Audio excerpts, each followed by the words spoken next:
With hours to go before the official start of the new academic year, the Education Ministry is reporting that many schools have filled teacher vacancies. Roughly 250 public school teachers have resigned since July.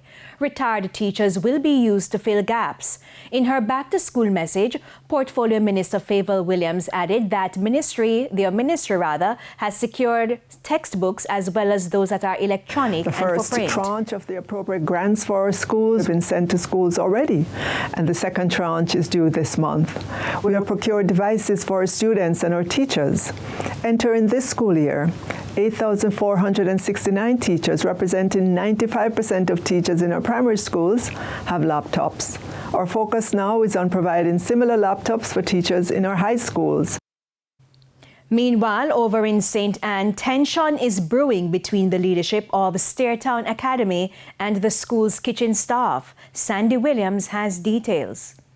A smooth start to the new school year may be a far-fetched dream for Stairtown Academy come Monday morning due to a disagreement between the school's principal, Omar Mongol, and the institution's kitchen staff. The principal wants the kitchen staff must go and clean the windows, the fan, and the furniture in the classroom.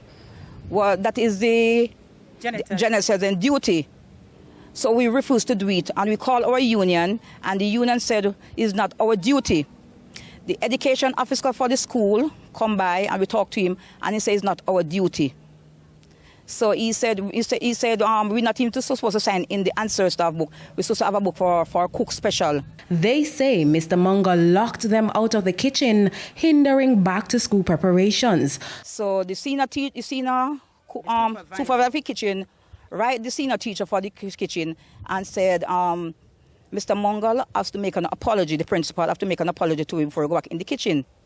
And he called us to our emergency meeting where we have an argument, and he refused, and he said he will not apologize, never apologize to us. He is a bully, right? He said that the school belongs to him, and anything him say, it have to go.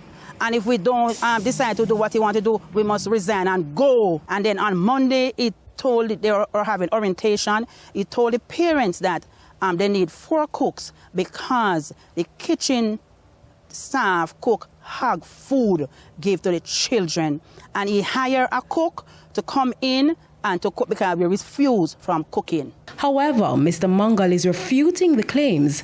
Absolutely no truth to that. As I said before, persons will misinterpret, right, what is said and the manner in which it is said.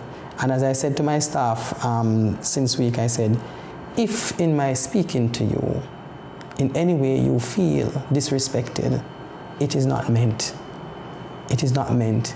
In my exuberance, in my passion of wanting quality service, right?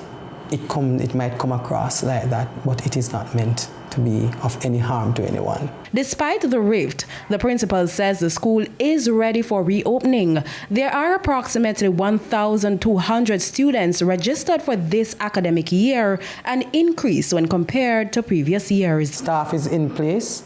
As I said before, our ancillary staff is in place, ready and willing to work. They're here working even now, getting the final touches for the plant.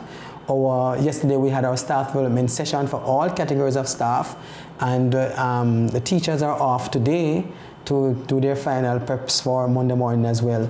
So we're expecting a very good turnout for our almost 1,200 students. Sandy Williams, TVJ News.